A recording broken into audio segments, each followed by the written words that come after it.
Who is Eve Christina? What do you write about? I write about mostly myself.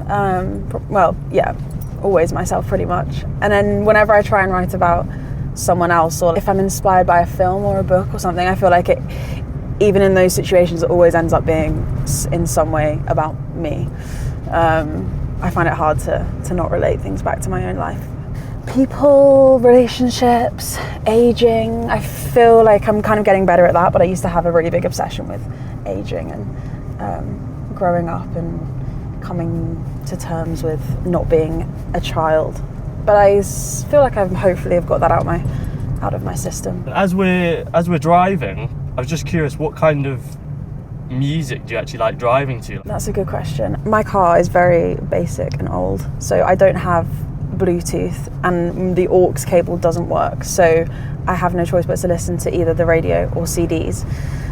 So I have like CDs down here, and up here I've got a load of, that's my Taylor Swift collection up there. And then I try and just get my CDs from charity shops. So whenever I'm in a charity shop, I'll buy a CD for like £1 or something. I've got a wide collection. We've got this ABBA, I've got Bon Iver, Keane, obviously Taylor Swift, Fiona Apple, my own CD that a fan made me, because I don't sell CDs as of yet, yeah. So when I'm feeling particularly narcissistic, I'll whack that one on.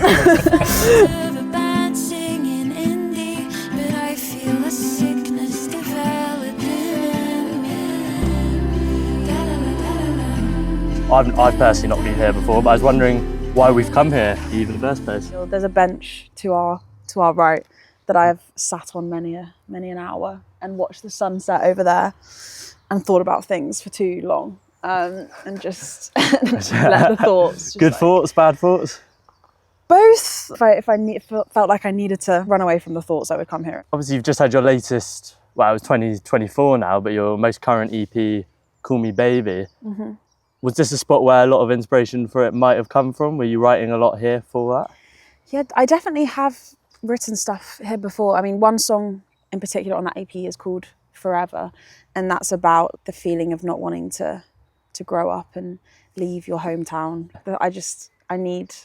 I need fresh air and trees and fields, and you don't really get that in London. I do particularly remember when I saw Eve play at the Forge a few weeks ago, and I do vividly remember when listening to the lyrics, you like to talk about heartbreak and things like that, but lyrically I noticed you do like to use natural imagery a lot as well. Is this a place where it might be definitely a source of inspiration? Yeah, 100%. There's like a woodland over there which I walk in a lot. I feel so lucky to like have all of this kind of on my doorstep. I have a lyric that's like, I see you in nature, and I think that's just me. That is like a complete example of me coming here and trying to get away from like whoever I'm thinking about, but then just like seeing them in the trees and stuff. Oh wow. So it's and then specifically at your EP, Call Me Baby, could you give everyone a bit more of an idea of the overarching themes of it, and perhaps a couple of songs within that you're quite proud of or feel might sort of be like the vocal point of the EP? Yeah, for sure. I guess if we start with the title of the EP, it's talking about feeling like an actual child and a baby and an infant, and like not wanting to grow up in that sense, and the whole like still staying in the place where you grew up and not moving away, and just feeling reluctant to grow up in that sense. But then also when you're like in a relationship with someone and baby becomes a term of endearment or whatever, the juxtaposition, I guess that word's so overused, but like the contrast, wanting to be like taken seriously by someone and like loved by someone and seen as grown up and mature, but then also not wanting to let go of the younger, more innocent part of yourself. And in terms of a song on there that I'm most proud of, I think Fig Tree is probably one of my favourites. I started writing it after reading The Bell Jar by Sylvia Plath, and it eventually turned into a song. The themes are like mental health, girlhood. Yeah, it follows a woman who is living in New York. I don't want to spoil it, but like it's a really great book, and I don't know, it really touched me when I read it. I think I saw myself in the character a little bit. The song just kind of turned into a song that was about me. Do you find people, when they're listening to your music, do you want them to be thinking these are stories about you, or do you sometimes like the idea that they can take their songs and see themselves within those songs as well. 100%, yeah. I find it really interesting when people have different interpretations of my songs and my music. Like sometimes I see people having conversations about lyrics and it's so far from what I had intended when writing it, but I think that's kind of the beauty of art is, you know, everyone can, you know, take whatever they need from it. And then one other song that I wanted to highlight, Family Business, was one that really I've really enjoyed. Musically, it's really cool. So I mean, there's a reasonable amount to dive into on the theme of that as well. Could you maybe share a bit more on that? Of course. Thank you, firstly. That's okay. Family Business is a fun one. I feel like musically it sounds quite different than the rest of my stuff because it's a bit more upbeat. Thematically, I was kind of seeing this guy. He turned out to be like not very nice. I'd spent a bit of time at his house and like his dad was just as bad as him. And I think I met his dad and I was like, it all makes sense now. Like, this is why your son is just awful. Yeah, it all became clear to me. I think your album cover for Call Me Baby is suddenly maybe clicked. What, is it with the apple? Oh, the apple. Oh, yeah. I didn't know if that was like the apple would fall far from the tree. Well, yeah, there you go. That's the way I just thought of it. With that apple, there's a few things. Obviously, my name's Eve, the apple in the Bible course, as well. Yeah. That's a big thing. Yeah, 100%. I meant to do that. That was so intentional. Yeah, that is clever. Yeah. Thank you so much. I'm going to be writing that down now when people ask me. Yeah, it's actually because the apple doesn't fall far from the tree. How have people sort of responded to that song? Yeah, people really like that one. I think my parents find it hard to listen to because the lyrics are quite intense. But that's like, I think they're kind of used to that at this point. A lot of my songs, I don't really hold back with what I'm saying. For some reason, I find it so easy to just bare my entire soul if it's to a tune. I get quite awkward if I was just having a conversation one-on-one with someone. But yeah, if it's in a song, I'm like, yeah, I'll just tell you every single thing that's ever happened to me. And actually, I think it's when we first chatted at the Forge. I think, were you with your dad as well? Yeah. He seemed like a real porter of it all. But I mean, does he sometimes see you up on stage singing about quite vulnerable songs? It's sort of like a half listening kind of. Yeah, you'd have to ask him. I feel like both my parents are so supportive. It's amazing. I think, they're just kind of used to it at this point. The first two lyrics of Family Business are, feels like I want you to hurt me. Like, it's so, once you've said that, I feel like there's nothing else I can say really that's going to take them by surprise. I think, to be honest, from reading up about some of the other articles that have looked into you a bit deeper as an artist, I do notice a lot of people do touch on like the vulnerability of your lyrics. Yeah. Is it just something that comes naturally and that's just happens to be where your energy sort of goes towards when you're writing about things? Yeah, 100%. I feel like it's always been the outlet. Like, my writing is my way of processing the emotions. And when I'm writing, I'm not necessarily thinking about how someone else is going to react to those lyrics. I'm just thinking about what I need to say and what I need to get out the realest way possible to do that, which often does just mean being completely honest. And is that typically what sort of notebook in hand, jotting down ideas, or could it be walking on the street and something picks up in your head? 100%, both things. I do try to write things down when I'm about, like, just in my notes app. I wish I was cool enough to just always be my little mini notebook. I carry it around with me, but technology is easy. You know what I mean? It's been invented for a reason. And then you got to. And then it's just like I always have it on my phone, but I've been trying to be more intentional about when I'm writing a song. I'll write it in my notebook, but then when I want to play it to someone, I don't have it on me all the time. But yeah, I write down little things whenever they come into my brain day to day. And then when I'm feeling inspired or feeling like I want to write a song, I'll sit down and take out those notes and like patchwork them together and see what happens. But yeah. Okay. Actually, we were just talking on our drive over here, and something I picked up from before was you definitely had a drive behind your music and you really believed in it as well. And I think recently you've also just brought a manager on board as well. I mean, are you able to share more about that? Yeah, I mean, I've done everything by myself the whole time since I've been releasing music, so like 5 years now. And it's had so many bonuses and learned a lot. Yeah, you learn so much when you have no choice but to do it all yourself, and you're not leaning on someone else, and you're not relying on somebody else's knowledge or whatever to get you places and get you opportunities, and you're just doing it yourself. And it's also really fulfilling to be able to say like, oh yeah, I got this opportunity just by myself, and there wasn't someone else. It wasn't just like a contact, because I mean, a lot of the music industry is who you know, and unfortunately that's just how it is. So yeah, it's definitely been fulfilling to have got this far by myself, but it does get to a point where if someone's going to offer to help me, I'm not going to say no, because but I mean, you've As you say, you feel like you've worked hard to get those opportunities. I feel like you've done that to get the manager as well. Like you've had to work hard in order to get people on board to help as well. Yeah. How does anybody live in the city in July? My throat is coated black. There's always pollen in my eye. I've been sleeping outside hospitals. It makes me feel alive. The nurse says I'm illogical.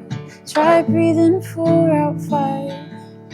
The nurse, I can't remember the last time my lungs felt full. If you split me down my center, you'd find nothing there at all. Escort me down the corridor, a danger to myself.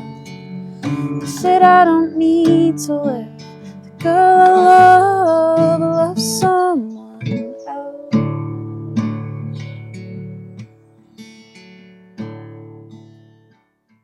You seem to have built quite a strong fan base over the past 5 years or so, and I suppose that's been the process to build that up. Have you got any fan engagement stories that you particularly remember that you're like quite fond of meeting fans? Yeah, definitely. Towards the end of last year, I started doing fan picnic hangout things. I did one when I was in Glasgow supporting Alessi Rose on her tour before the show, because there's a group of fans in Scotland who are so lovely and amazing and supportive, and yeah, I'm just so grateful for them.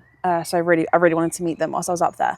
So yeah, we met up in a park and I sang some songs, and it was really nice and wholesome to like see these people existing in real life, because obviously you see it at home as a number, but it's really nice. I sort of just said like, bring your own snacks if you want, and I'll sing some songs, and we took some photos, and it was so lovely. Like honestly, I definitely get as much out of it as they do from it. What were the kind of people coming there? Were they sort of? I'd say my main fan base at the minute is probably between the ages of 15 and 24 maybe. That's my core fan base, but I have people of all demographics or whatever that are fans, which is really lovely as well. It was really cool to see today, actually. I think it was your 1 year anniversary of Tangled as well. I can remember I was on the train, doom scrolling unfortunately, and I was going through, and you were getting quite a lot of nice messages from fans about like how much the song means to them as well, which must be really cool too. Yeah, it's so cool. Yeah, I feel like Tangled, when I released Tangled today, a year ago, or a year ago today, that was the first sort of release that I'd had with this new core group of fans that I'd met through Twitter, and it's just been so nice to have them with me for the past year, and crazy that it's been a year. I can't believe it. It's always amazing. Every single message that I receive, like, it never gets old. It's always like, yeah, it's always gives you an extra sort of 100%. Yeah, I read every single thing, and it's always amazing to me to see. I suppose it gives you a boost, because I can often feel, as a musician, sometimes it can feel a bit of a solo venture. So to have people giving you feedback and supporting you must give you an idea that it's going in the right direction as well. 100%. And like, as I was saying, like doing it all by myself forever, having those people just like always supporting every single thing I do is genuinely like, I am so grateful for it. Like, I don't know what I'd do without it. So what can your fans, and hopefully some new fans from all aboard as well, what could they expect for your next project? When I was at the Forge, it was quite an intimate acoustic set, and so I felt it was a good chance for you to showcase 2 or 3 of your new songs, and I've been fortunate in the woods here to hear In 4 Out 5 as well. What can people expect to come next? I've got so many songs that I'm so excited to release and to give people. I'm really taking my time with them, because I think in the past I've rushed into releasing a song, because it's exciting. When you post a clip of a song and it gets a good response, it's hard to not be like, right, let's just get this out now. Like, but I'm trying to remind myself, if it's a good song, like, it should stand the test of time, and it doesn't necessarily need to be out right here, right now. So being patient with it. Yeah, exactly. And just really making sure that it's the right sound and the production's perfect for the songs. But yeah, they're my favourite songs that I've ever written, and I'm really excited, to get them out. Is that in a single format, or could it be in more of a collective I think piece? My plan is to release a lot of singles that eventually come together to be like a bigger project. You've sort of found the themes that sort of fit you, so it could all work into Tangled. Yeah, 100%. I've got like a list of a certain amount of songs. They all work well together. Sort of just as a finishing up question, if you could like imagine right now, you're not talking to me, which is a real shame, I Yeah, know. it's gutting. But to your 12-year-old self sat here instead of me, you might not be able to imagine that of me here, but I'll move to the try my side. best. What song do you think from your whole collection might you play your 12-year-old self as something like you're really proud of and think they'd be very proud of at 12? That's a really good question. I think I don't think I knew anything when I was 12. Maybe not 15. Okay, 15. 15 is good because that's kind of when I started writing. I think maybe I'd play them my song On the Brain, which is not released, but it's one of my favourite songs that I've written. Because when I was 15, I had a tendency to just write things that I thought was so poetic and like it didn't make sense, and I would just Deeper meaning. Yeah, I was just trying to be so deep and so dramatic about everything that I was saying and writing. And I look back at those songs now and I'm just like, I actually can't even tell you what I'm trying to say. I don't know what a single one of these lines mean, but I think I hope I've sort of honed that craft now. And On the Brain, I love it as a song because I feel like it has a clear message and like every lyric is so intentional, and there's a good balance of the more poetic stuff, metaphors or whatever, and leaning into like the nature side of things, but also just general day-to-day feelings and emotions. I really love it. Yeah, I'd probably I think she'd be happy with that answer. Do you think? Yeah. Hopefully she'd be proud. By the sounds of things, and from what I've seen as well, there's a lot of exciting things to come.